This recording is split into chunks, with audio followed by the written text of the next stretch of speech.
Hello and welcome. My name is Cara Snyder. I use she, her pronouns, and I'm the Associate Director of Alumni Engagement at UC Santa Cruz. And I'm also an alumnus, Crown College class of 2006. Thanks for joining us today. Today's workshop will be led by career coaches from FlexJobs in collaboration with Alumni Engagement and the Career Success Office at UCSC. And we aim to equip you with the tools to prepare for your interview for a remote job. After today's event, we hope that you fill out the quick on-screen survey that will pop up after the webinar. And so I'd like to introduce our presenters.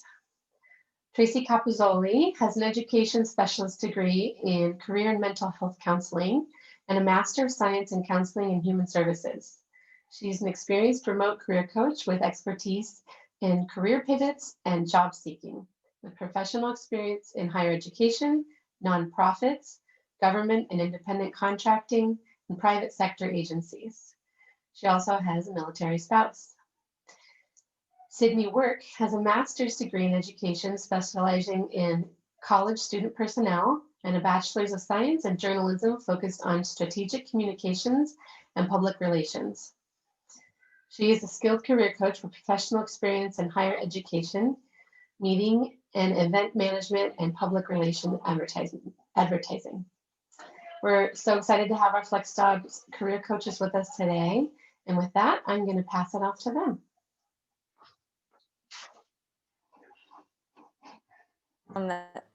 Awesome. Thank you so much for introducing us, Cara.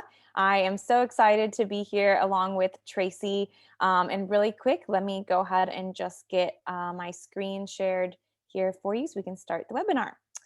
Awesome. So today we are going to be talking about preparing for remote job interviews. And like Cara mentioned, Tracy and I are both career coaches at FlexJobs.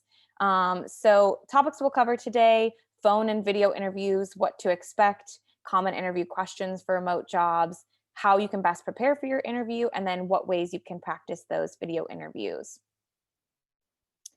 For those of you that may not be familiar with FlexJobs, we are a membership site focused on helping job seekers. So job seekers are our main kind of client. You as the job seeker would pay to use our site as opposed to employers. And we are dedicated to all things flexible work. So that can be freelance and temporary, flexible hours, part-time hours, telecommuting, remote, basically anything that's outside of that traditional 9 to 5 in the office environment. And that's what all of the jobs on our site are made up of. So some of them may be 100% remote, some may be partial remote, some may be full-time, part-time, et cetera. Kind of the wide range of functions there. And we do have over 55,000 vetted companies that post jobs on our site, with about 20 to 25,000 jobs posted every single day. We have a dedicated team of job researchers that actually go out, research the jobs, vet the jobs, ensure that they're legitimate companies, they're not scams. And there are at least 3 different people at FlexJobs who look at that job posting, look at that company before it's actually posted on our site. So what makes us a little bit different from other job boards, other job sites, is that we're kind of controlling what's posted there. We're making sure it's legit, it's not a scam, it meets all of our criteria and standards. And it's not just anyone who can, post a job there. If employers do want to post a job on our site, they have to kind of go through the same vetting process as well. So that's what makes us a little bit different, is we kind of take all of that time and research away from you as the job seeker and put it all out there on our site for you to easily search for a flexible job. And as of today, since 2007, we have helped over 5.3 million job seekers successfully find work. So before COVID even happened, we've been doing this for a while and we've been successful at it. And it's now just continuing to grow with everything that has happened with the pandemic. And we're excited that more companies are now seeing the importance of flexible work as well. So that's just a little bit about FlexJobs. And Tracy and I are both career coaches on the team. That is something that FlexJobs members have access to. So in addition to webinars like these, we offer weekly 30-minute coaching sessions twice a week for FlexJobs members. We do career coaching, individual one-on-one 30-minute sessions. We do resume reviews or a combination of both. So that's just Another example of what makes us a little bit different from other sites is that this is an added service that comes at a discounted rate for FlexJobs members that you'd be paying a lot more if you weren't a part of our site to access these services. So that's a bit about us. So, what to expect when it comes to remote or virtual job interviewing, basically anything that's not at a physical location.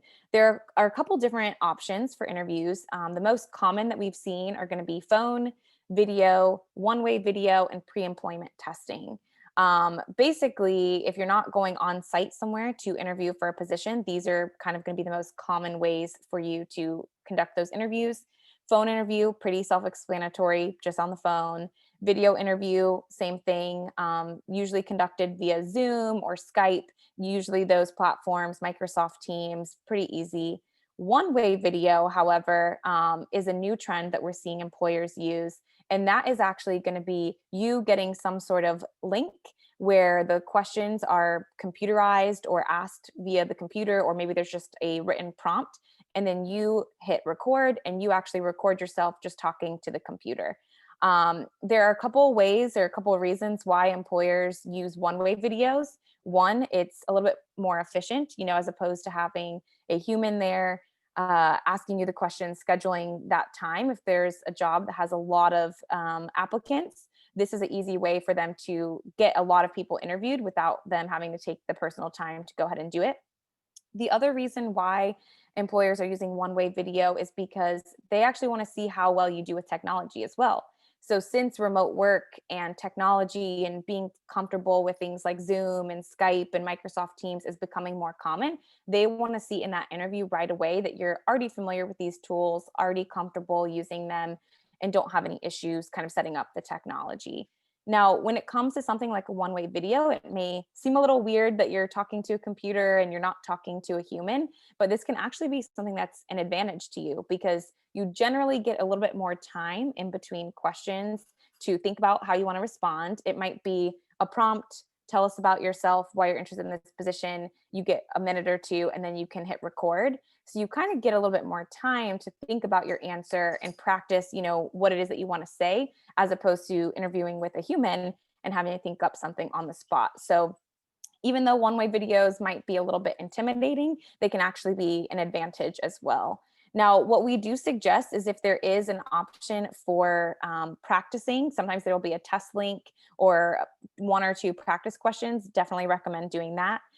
If there's not an option for that, something that we recommend is pulling up Zoom if you have it or something like that, and pretending that you're going to join a meeting and just watching yourself on camera to see kind of how you look. I talk with my hands a lot, so that's something I'm always cognizant of when I'm doing those interviews. And another great tool that we actually recommend is LinkedIn's mock interview tool. If you are on LinkedIn, this is a great resource. It is for all LinkedIn members. You don't have to have a premium account to access it. And it's about 24 questions that LinkedIn has compiled, basic interview questions. Tell me about yourself. What are your strengths? What are your weaknesses, et cetera.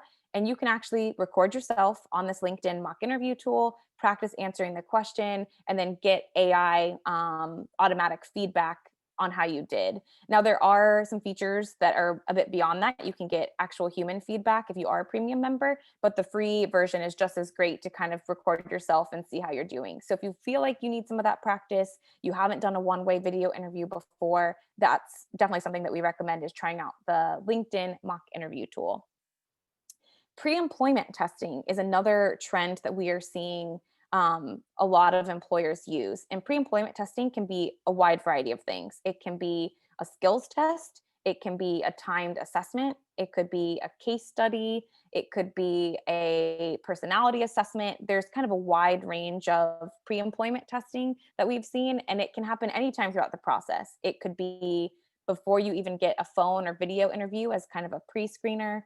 It could be in the middle of the process, or it could be your final round. So something else that you need to kind of be ready for is any sort of pre-employment testing, and employers are using this to make sure that you actually know how to do what it is that you're saying you're doing.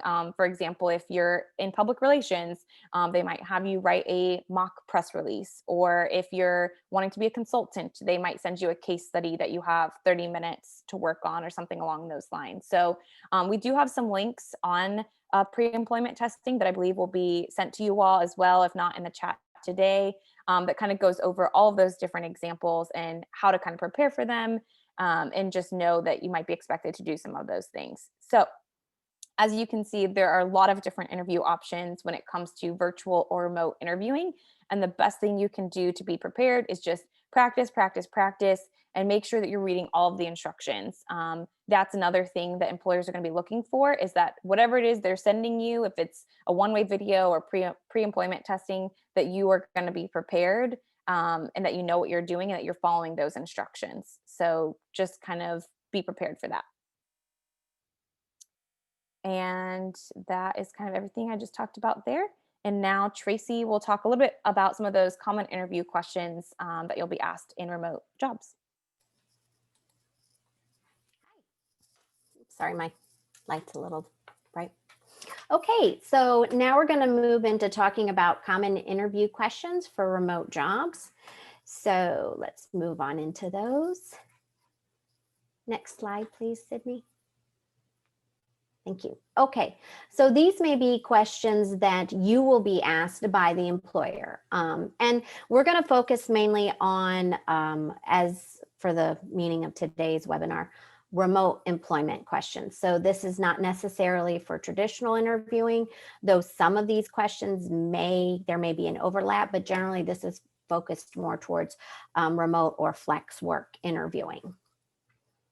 Okay, so most common questions. Why do you want to work remotely? Let me bring that over, I'm sorry. So particularly with this question, this tends to be one of the more popular ones. You're going to want to try to create a connection between yourself and that company. What is it that attracted you to this company, to this position? So particularly, you're going to want to focus on what's going to bring you together. You don't necessarily want to focus on the aspects of working remotely, whether that be telecommuting, working virtually, that being something you might have been doing at the moment because of the pandemic, but rather what it is that interests you about this position. So focus more on the company, the culture, and tie it back to some of your remote flex-friendly skills. And you'll hear me talk a lot about flex-friendly skills, and examples of flex-friendly skills, I'll say that 3 times, will be excellent written and verbal communication, highly organized, that you're self-initiating, you're proactive, that you are time and task managed, comfortable in those environments, and also that you are technology savvy. So those are some top things that you're going to want to bring into why do you want to work remotely, and tie it back to the mission of the company, as well as some of your flex-friendly skills. You're going to want to steer away from situations or questions and answers that deal with maybe you've been working remotely and you have young children at home because of the pandemic, and this would be a way for you to incorporate the two. That is a work-life balance situation, and a lot of people really are searching for that at this time. However, that's not the intent or focus of this question. It always needs to come back to the company and what you can provide that company. For the question that deals with why you're attracted to this position, you're going to want to parlay into why you want to work remotely to what attracted it to you. So a lot of people, and this is very common for the clients that Cidnye and I work with, have really enjoyed working remotely because of the pandemic. Others we have also seen really don't, and those people are ready to go back to an office environment. But others that do, they know that their position may be returning remotely, and so they're avidly looking for a pivot into a new position that will allow them to continue working remotely. So with that being said, you're going to want to, again, convey your excitement and enthusiasm for this position, what's drawn you to it, and it needs to go beyond the fact that you're just going to be working remotely. So you have to bring it back to your flex-friendly skills, your transferable skills, and again, what you're going to bring to that company. Motivation. Being proactive and being motivated. Those are some top skills and top traits that employers are going to be looking for in remote workers. So you're going to want to convey to that employer that you know how to maintain motivation and how to still be enthused or enthusiastic about the work that you're completing. You're going to want to mention that you can prioritize your tasks, that you can create structure in your day, and that you're a proactive communicator. You know, a lot of people, again, are working remotely. Students are learning remotely. So these are skills that we had to quickly learn back in March, April, and they're ones that we are honing and getting more involved in. So bring it back to that. And show that you're proactive, and again, enhance and talk further about your flex-friendly skills, that you're an excellent verbal and written communicator, that you are a proactive communicator, that you are self-initiating, and that you are able to maintain motivation while being isolated. So we're going to go ahead and move to the next slide, please, Cidnye. Okay, here are some other questions that may be coming up. And I do know that Paulina has some resources, particularly pertaining to these two slides that she will be putting up for you in the chat. So the top one, what do you anticipate as your biggest challenge as a remote worker? Start thinking about this question as the employer's greatest weakness question, but with a little bit of a twist. So candidates who may not actually think of obstacles or who don't have any experience with obstacles in working remotely may never have worked remotely, or they may be viewing working remotely through rose-colored glasses. A lot of that, I will say, has probably gone by the wayside given the pandemic. And those that have enjoyed working remotely, as I said earlier, are actively looking for remote work. So be realistic, be honest. Remote employers who have a solid, steadfast remote work culture will be actively looking for remote workers who have experience and who can convey that. Those that don't have experience, if you can convey your flex-friendly skills and your transferable skills that are pertaining to that position, they will also be looking for that as well. So be honest about some of the pitfalls. Some common pitfalls are, again, motivation, distractions, being engaged, and having technical difficulties. You kind of get to become a little bit of a guru as a remote worker. So there are times where Zoom, just as we've experienced today, makes changes. And you get to log in and realize you have a totally new platform that you have to quickly adjust to and change. There are also times where the internet gets bogged down, and there may be moments that your server just stops working and you have to bounce to a hotspot.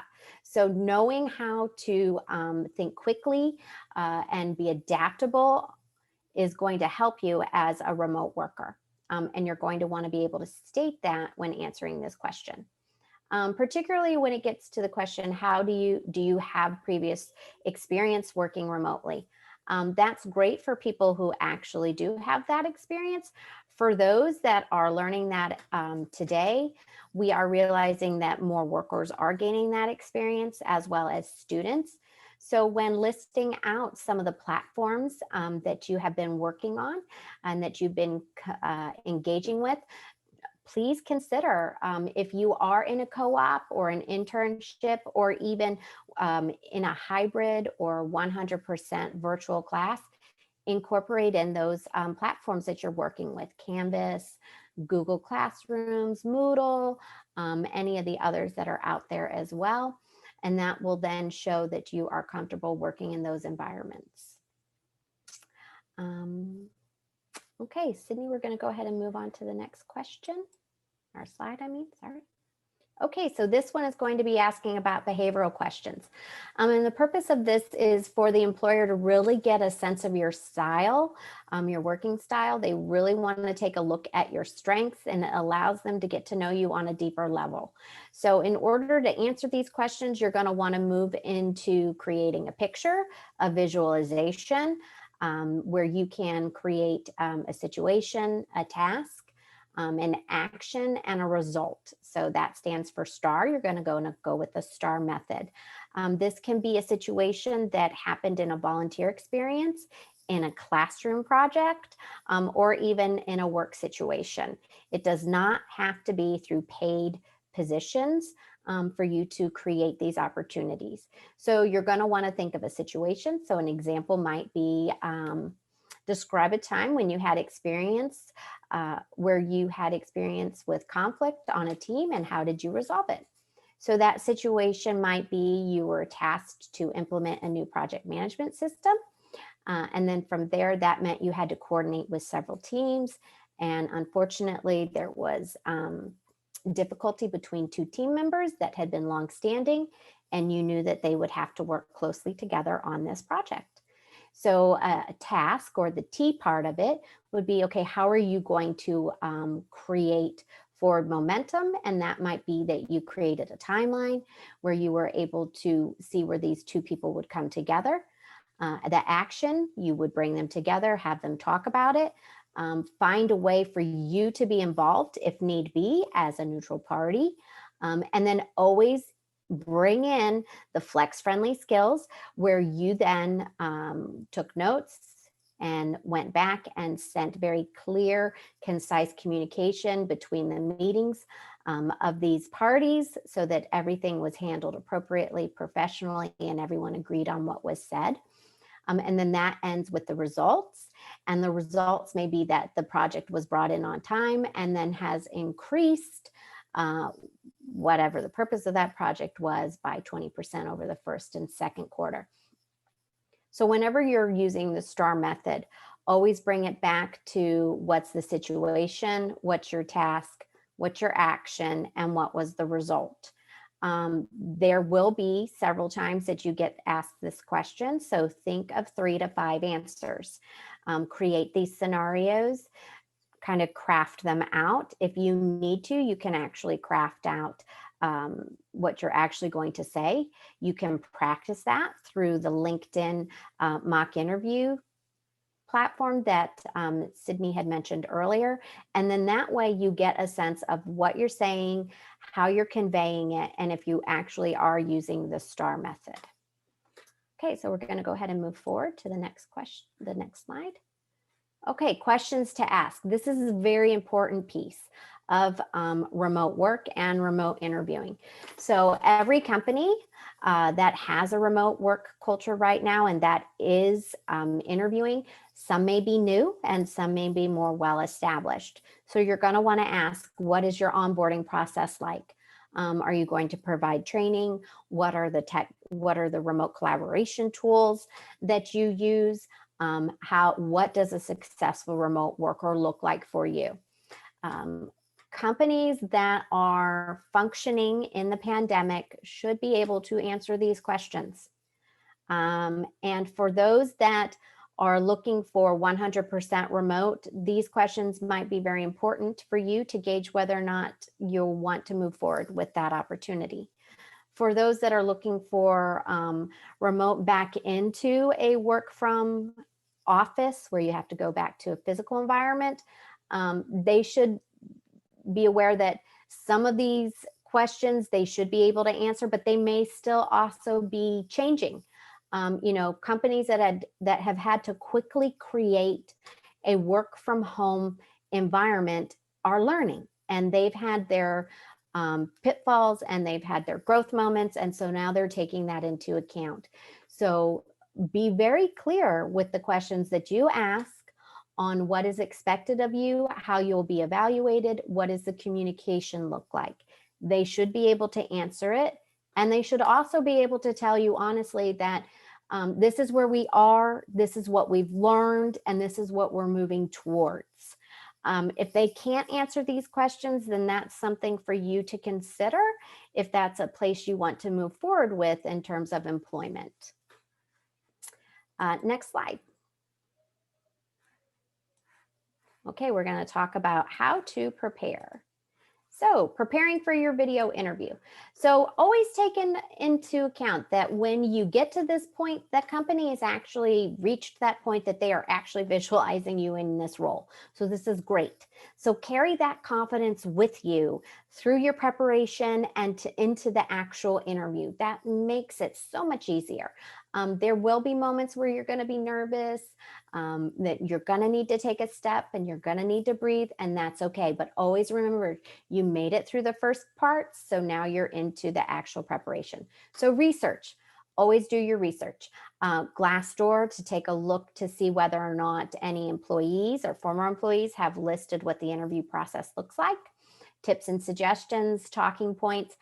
If there is a way that you can find out who the recruiter or the interviewer might be, do your research on them as well.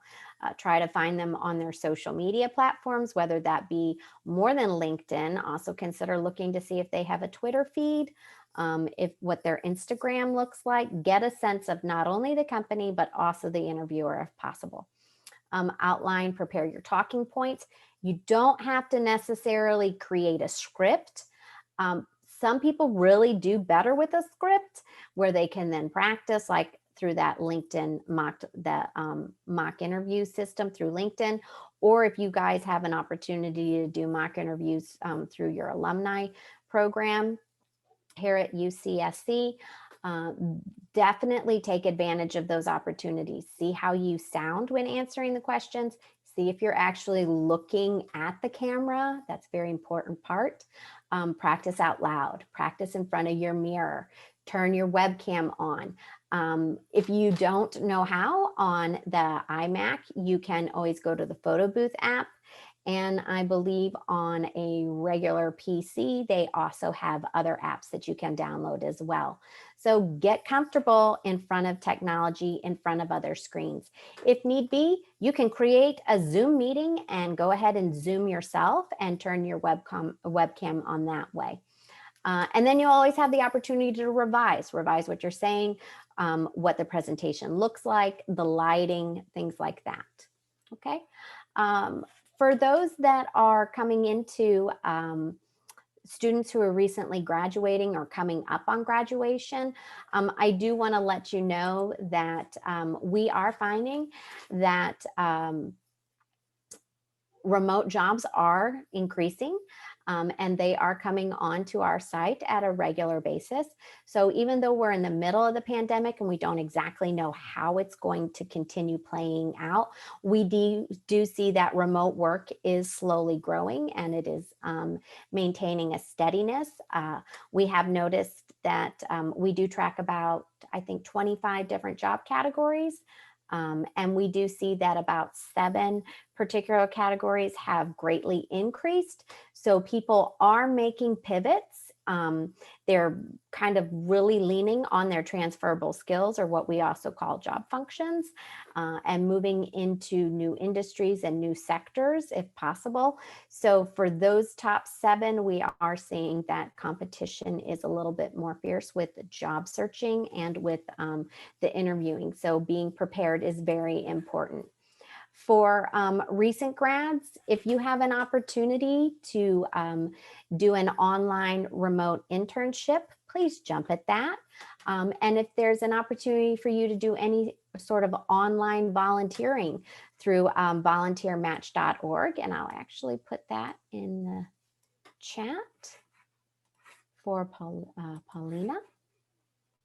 Please go ahead and get involved in that as well. Any opportunity for you to develop actual remote work experience that you can then use during an interview is excellent. It's one thing to definitely really focus on your flex-friendly skills and use those to help work with an employer and to let them know that you're motivated and that you can do it. It's another thing to actually have that experience. So we also are aware that some remote employers are looking for candidates that may not need as much training as others. So keep that in mind. And if need be, pay attention to the job and the job postings that you're reading. And if you start seeing certain remote collaboration tools come available or mentioned over and over, such as Slack, Sococo, Microsoft Teams, Google Drive, Google Meet, then go online and see if you can download those tutorials and work with them amongst your family and your friends for a week so that you can become more comfortable with them. You can also take a look at all of the free videos that are out there regarding these tools that would be put up on YouTube as well.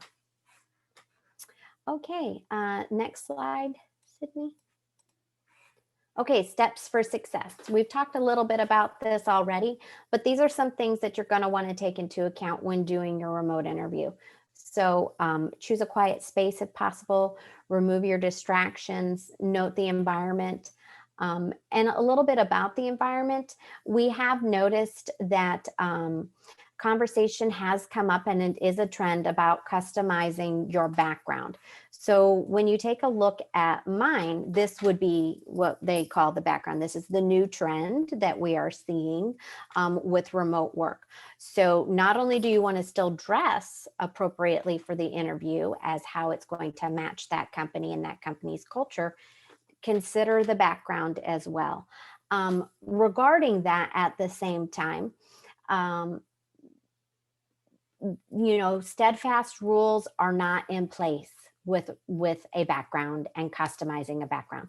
So let's say you're going for a gaming design or gaming development program, and you're a really staunch fan of this company, and you have some game pieces from a previous game that is important to them, or was a vintage game. You can put some of those items in your background, but also be aware that not everybody has those things.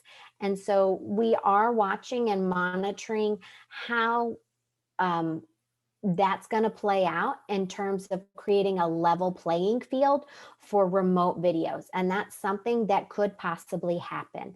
And if that is the case, then we are hoping that hiring managers and recruiters would actually say, we're going to have a customized background, and that will be the backdrop of your remote video, just to make it equal.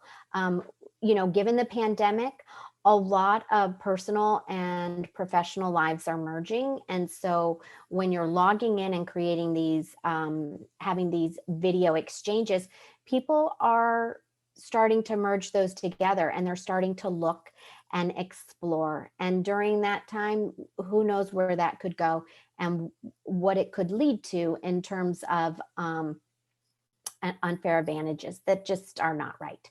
So this is something that we're monitoring and we're aware of, and I just wanted to point that out to you as something to consider. Dress for success, test your tech, watch your body language, your eye contact, smile, always smile if you can. Show that you're a person. You can be a bit animated like Cidnye is, using your hands.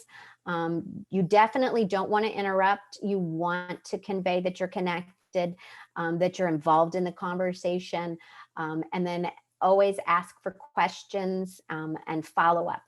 Find out how that remote interviewer wants to be connected. Are they willing to communicate via email? Are they willing to give you their phone number? See how they want to engage so that you can follow up and send your thank you letter. So just to kind of give a recap, always research your company and your interviewer if possible. Find out how they are on all social media platforms. Don't just rely on LinkedIn. People might have branched out beyond that and have a Twitter feeds, have Instagram. See ways that you can learn a little bit before you move into actually interviewing. Pick and evaluate your spot, watch your lighting, if possible. Find a time that best works for you, particularly when doing those one-way videos. If you find that you're more energized in the morning, do them in the morning when you're going to be more proactive, more confident about your answers. Always outline your answers and practice, and then follow up with a thank you letter. We do find that employers are actively looking for those, and that could be the thing that moves you forward versus someone else. As I said, the remote work world is growing. We are seeing positions that are coming aboard on a regular basis. And so you do want to put your best foot forward, you want to be involved, and you do need to know that the competition can be fierce and more competitive. And so you really need to dedicate the time to your remote interview at this time. So now it's time for questions. We did want to put this up that for any UCSC alumni member, we have up to 30% off of a FlexJobs membership. But now Cidnye and I will move into Q&A portions. Cidnye, did you want to come back on? Ah, there you are. I got to unmute myself. Yes, thank you, Tracy. So I think we're going to get some questions and we'll kind of bounce off and provide some answers for y'all. Great, thanks, y'all. So our first question comes from Lori.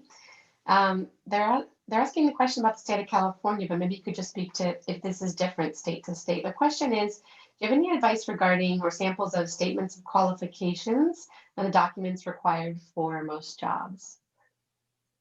Oh, interesting question. So for states specifically, for remote jobs, you do still have to actually be physically located where companies are eligible to hire. So California, unfortunately, tends to be a tough one that some companies are not set up to hire in California. But due to tax and labor laws, it is important that you're still putting where you physically live and where you'll be performing the work when you are applying for a job. So if you're located in California and you see a remote position, but it says, you know, we only want people in North Carolina, Virginia, Texas, etc., it may not be because, you know, they don't like people from California or because they want you to come to the office or anything like that. It's just because they haven't gone through the kind of tax and labor laws to get set up there.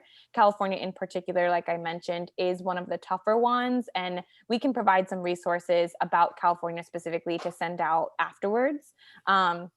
But just a note that if you are applying for remote positions, to be on the lookout for that position or for the location, I'm sorry, just because the companies do have to be set up to hire you. Like, for example, FlexJobs is only actually able to hire in about 14 states. So if I were to move to another state, I potentially would no longer be eligible for this position just because they're not set up there. So that is something that you're going to want to look out for. Now, sometimes it is because they do want you to be there for monthly or quarterly or semesterly meetings, or you have to go in the office from time to time. So if you do have questions, if it's your dream job and you know they don't list California as a state that they're hiring from, you can always reach out, like Tracy mentioned, either on LinkedIn or email to that hiring manager and to that recruiter and ask, you know, is this because of the tax and labor laws, or is it because you physically need someone here? But unfortunately, if it is the tax and labor laws, there's nothing you could do. You could be so qualified, but if they're not set up, that's going to be the thing that kind of disqualifies you from that position. Yeah. Tracy, anything to add there? We are aware, and we have been tracking, because this has been a concern for a lot of our California-based clients, that AB5 law that, you know, came into effect in January. And with that in mind, employers that are hiring for California residences, that company, though let's say it's based in Massachusetts, is going to have to follow along the lines of that law.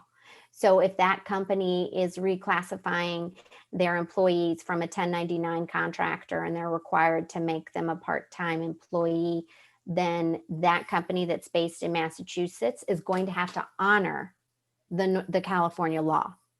So just be aware that that is why location is important, and it is something that we're tracking. Great, thanks, you too. Okay, our next question is experience with software such as WebEx and Microsoft Teams worth mentioning? Yes, yes, yes, yes, yes, yes, yes. So not every, employers are different, and given Zoom and confidentiality things, not every employer is going to like Zoom or want to use Zoom. I do know here in the state of North Carolina, particularly for confidentiality reasons, a lot of the government military bases will only work with Microsoft Teams. And that's because they feel that those security protocols are higher with Microsoft Teams. So you definitely want to mention as many platforms that you have experience with on your resume. So let me go ahead and kind of pull up an example to show you what that might look like when talking about the technology section. Let me pull that up real quick.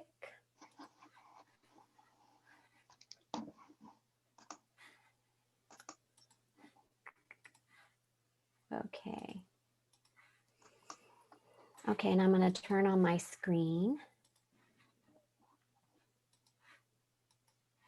Okay, can you guys see this? Mm-hmm. Great. Okay, so when you're looking at down, particularly down here, I'm going to want you to, I don't like that one, sorry, this one, right in here, name this.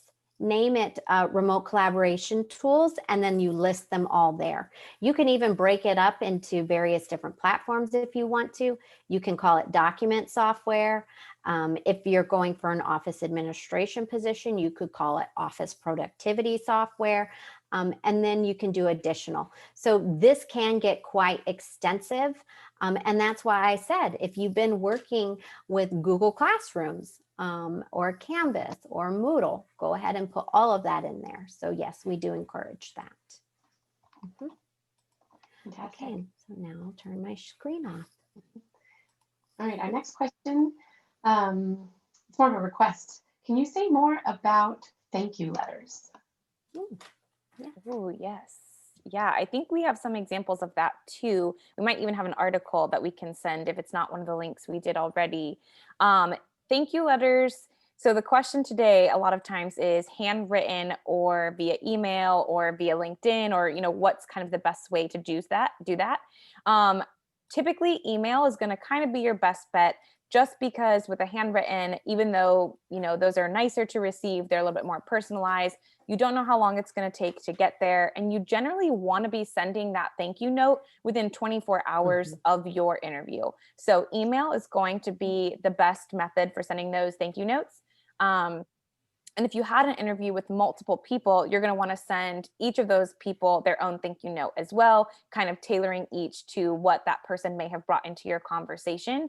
And then it also doesn't hurt to sometimes send a quick thank you on LinkedIn if you're already connected there, or if you're not connected, that could be your connecting message of, hey, hiring manager, it was so great chatting with you today about this position. Would love to connect as I continue to get to know more about your company. You don't have to spend too much time on it, just a couple of paragraphs saying, thank you for your time, highlighting again what those things are that make you a great fit for that position, and then pinpointing why it is that you're excited about that position or that company specifically. That's a lot of times the kind of missing piece that people forget, is you're so excited about selling yourself that you're not highlighting why it is that you like them specifically. So making sure that as you're talking through that interview, oh, I love what you said about this thing of your company culture, or I love this new system that you all are using, or I love this thing that you all are working on, pinpointing something about that company that came up in your conversation, or something about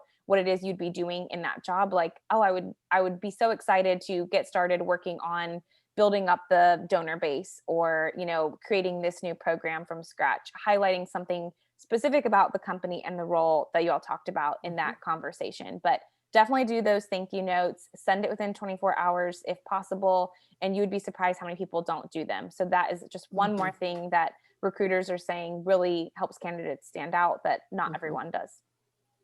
Yeah, they're up there with cover letters. We're finding that, sometimes cover letters are optional, but as career coaches, they're not optional. Yeah. Um, it is a great exercise when doing a cover letter for you to really think strategically about that job. Always comes back to that question of what attracted you to this position. And you can reiterate that in a cover letter, you can reiterate that in an interview, and you can reiterate that again in a thank you note. So there's 3 ways for you to answer that question and 3 ways for you to strategically kind of create a theme amongst all 3 aspects of that interview process. So we find that some hiring managers and recruiters really want a cover letter. It means something to them. And so you don't really know which recruiter you're getting, the one that wants it and the one that doesn't really care. So lean on the side of safety and do the cover letter.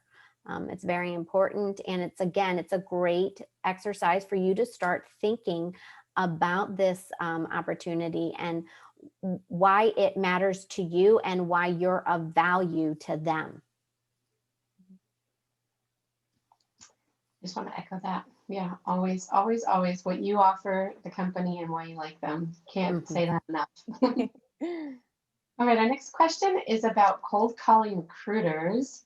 What can an individual expect? What type of relationship or engagement should they expect when cold calling recruiters? So you can actually cold call a recruiter like through a phone call, you can do that, or you can also cold call in a way through an email to see whether or not they could set up a Skype and you could do a Zoom call. What you're going to want to do before you cold call is research the company, research who your connection might be, who you might be reaching out to, so that you are prepared. And think about what is the purpose of this communication.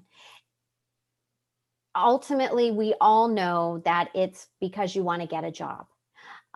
But you can't always make it so blatantly about, I want a job. Do you have a job? Hire me.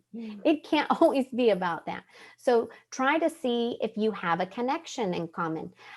Maybe somebody that you know physically around you has put you in communication and you can do this cold call, if that's like via the phone, or maybe through LinkedIn you have a connection, or if you even follow them on Twitter and you like what they say. Maybe you've been targeting the company and the company is a dream company of yours. And now is the time for you to make a pivot. So at that point, then you're going to want to narrow it down to a department. What department do you want to be in? Who runs that department? How can you get in? And if it is a true third person contact, then you're going to want to send a message if you can, find their phone number, find their email. We do have some resources that we can provide you on finding emails so that you can craft a personalized introduction, invite them to just a 10-minute chat. Once you do this, what you're doing is you're establishing a network, a connection. Don't drop the ball. Keep following up. Make your first connection. Have your 10-minute exchange. Let 2-3 weeks go by. Something exciting's happened in your world that makes, again, another connection for you to reach back. Hey, I just learned this new remote collaboration tool that you guys are working on, and I can see why you find it so exciting and helpful. And I just used it in this project. Again, you're back in their mind.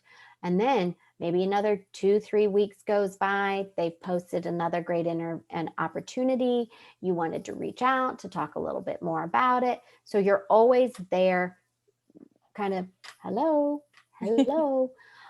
so that they don't forget you. But you've got to do it at the same time where it's like you're very walking the line of not becoming annoying, but still excited. And that's something that you monitor over time. But yes, those are some things that you can expect. Also be aware that given the pandemic, the recruiters and hiring managers are getting inundated with this, and they're getting burnt out, and they're having a hard time deciding who they're going to reach back to. And they don't want to be rude, but it's a lot for them as well. So give them grace. and let them know that you may not be necessarily looking for the job, but the connection too. Okay. So remember that at the end of the day, we're people, and people need space, and people also need time to recharge. Great, thank you. Mhm. Next question. Have you noticed a change in requirement for master's degrees since the pandemic has started? Ooh, that is very interesting question. Not just master's degrees specifically, but all degrees. We are seeing a lot of companies being a lot more lenient and flexible when it comes to degrees. And a lot of our clients at FlexJobs, have worked a lot and have no degree. So something that we kind of recommend is if you don't have a degree yet and you're kind of questioning, oh, should I get this master's degree? Is now a good time?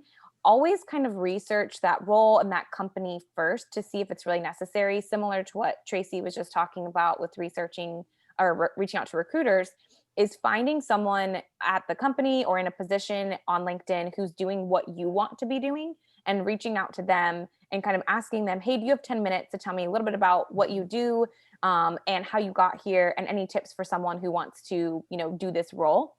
That person can be a really great resource to tell you, no, you definitely don't need the master's. It says preferred on this application, but we have tons of people who don't have one, and here are other skills, or here's other tools or resources that would help you get this job instead of that degree.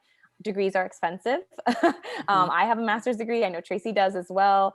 I don't regret getting it, but I've had jobs where I didn't use it. So definitely something you want to consider before taking that leap and spending the money to get another degree is figuring out if it's actually necessary. Are there other certifications or other online courses that you can take instead? Or if you get offered a position at that company, is that something the company would potentially pay for you? If you say, I'm interested in this, I don't have this skill, or I don't have this degree yet, but I'm considering it, sometimes employers will actually pay for that for you. So definitely do a little bit of digging and research to figure out if it's really necessary before you take that leap of doing it.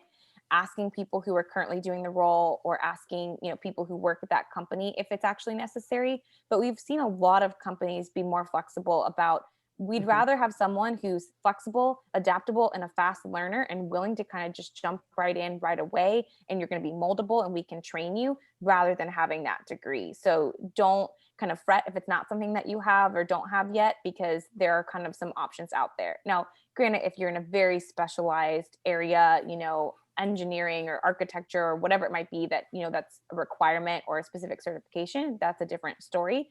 But we're seeing a trend of less focus on degrees, more focus on that you're flexible, adaptable, and a fast learner, and willing to jump right in and get started.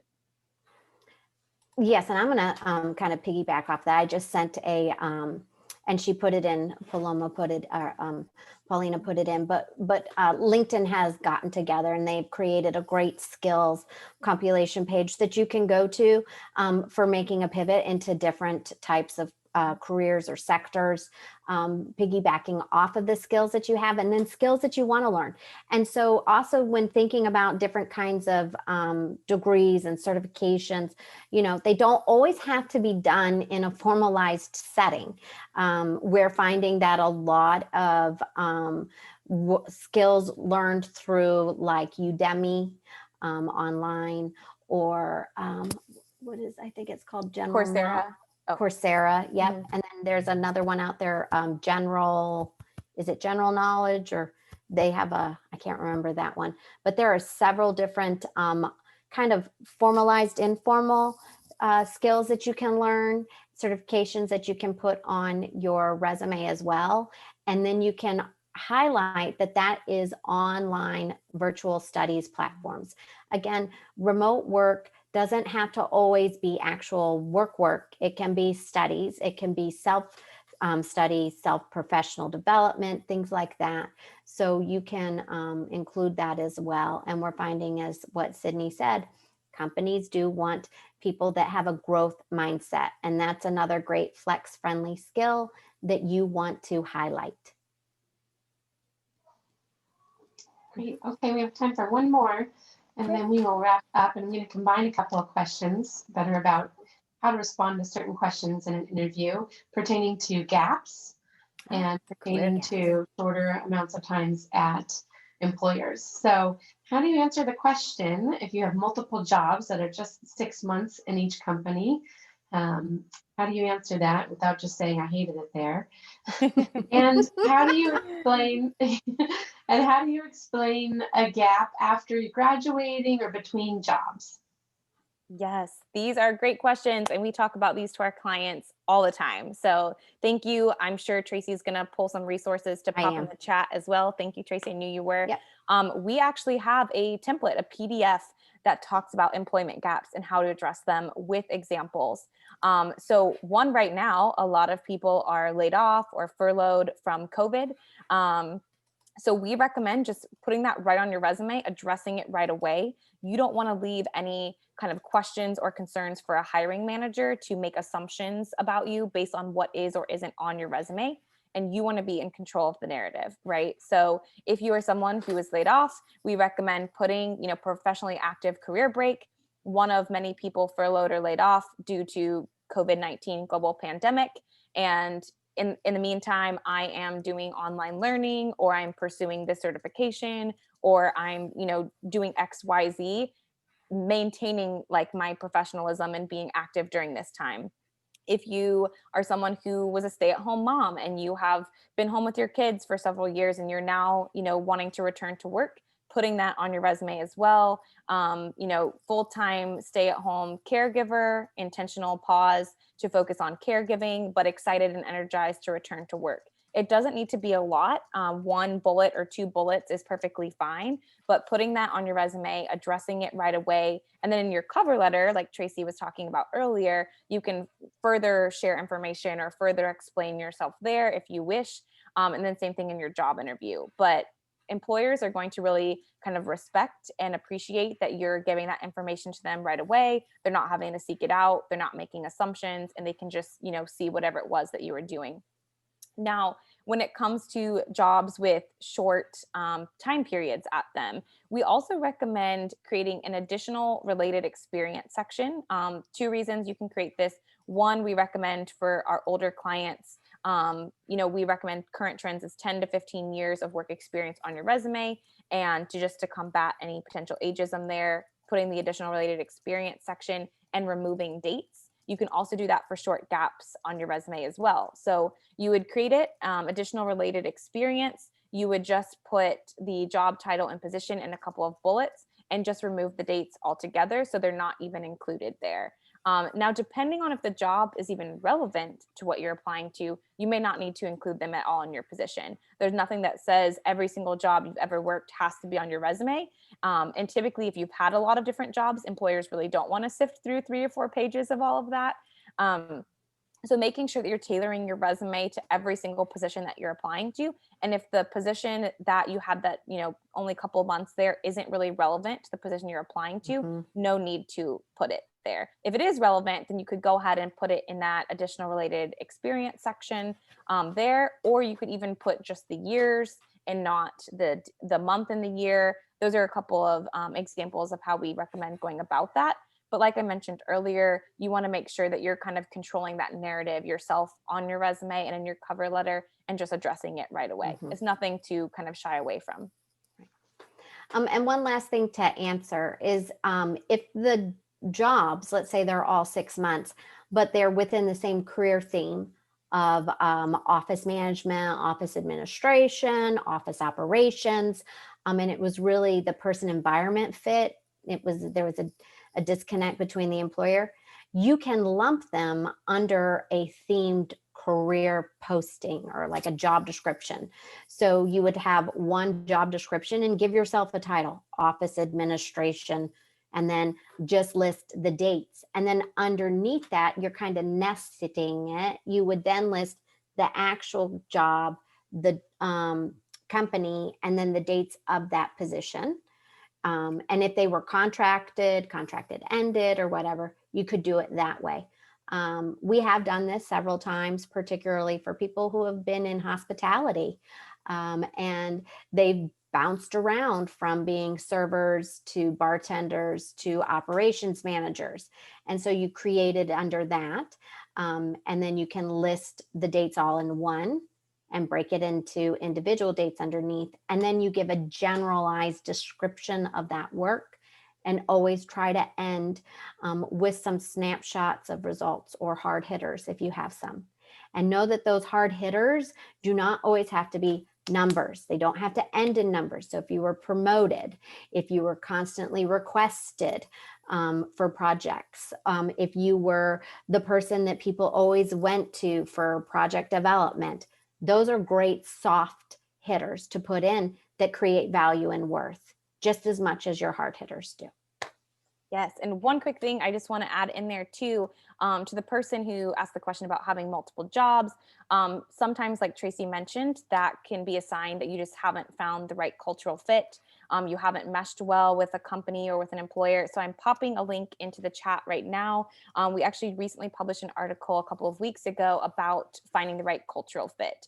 And just as a final kind of tidbit, when it comes to interviewing, many of you have probably heard this already, but you are interviewing them just as much as they're interviewing you. So even though you might really, really want the job, making sure that you're paying attention to any red flags that might pop up, taking the time, like Tracy talked about earlier, to research their social media, see what kinds of things they're posting about, looking on LinkedIn and seeing what their employees are posting about, seeing the turnover on employees on LinkedIn, how many years are people working there, looking on Glassdoor, researching any press or media about the company or organization. All of those things are going to kind of help you so that you're not finding yourself in a situation where you keep ending up at a place that just is totally bad and not the place for you. So this article just kind of points out some of those ways to really figure out the right cultural fit for where you want to work. Yep.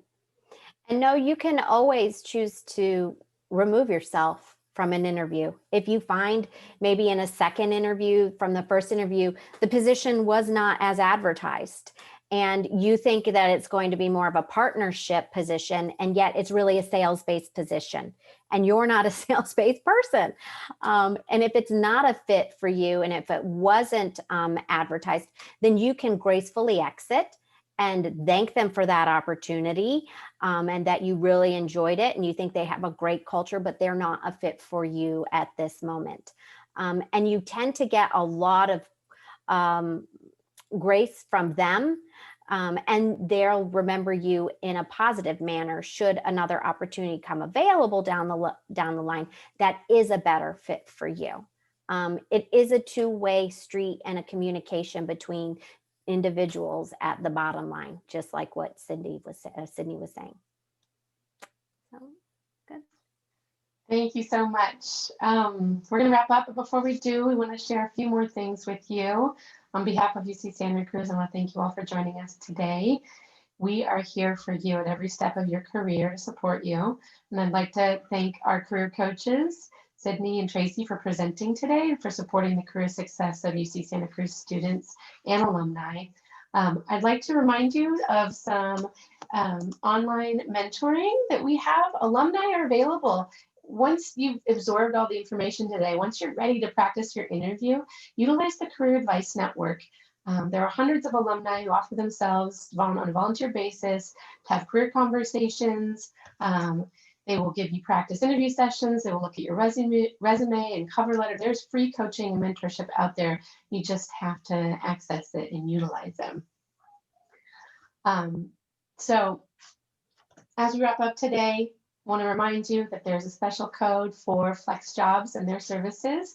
If you're interested in FlexJobs, check them out and use this code. We will again send this presentation out to all those who registered for the event. The Career Success Office also continues to be open for remote coaching. So make an appointment and utilize their services. For alumni, we have all of our services on our websites, and we just launched the Career Coach Directory. So it's Banana Slugs who are alumni who offer special discounts to other Banana Slugs. So check that out. And lastly, I just want to thank our presenters one more time and encourage you all to take the survey that'll pop up on your screen after this is over. Thanks for joining us tonight, and I hope you have a great rest of your evening.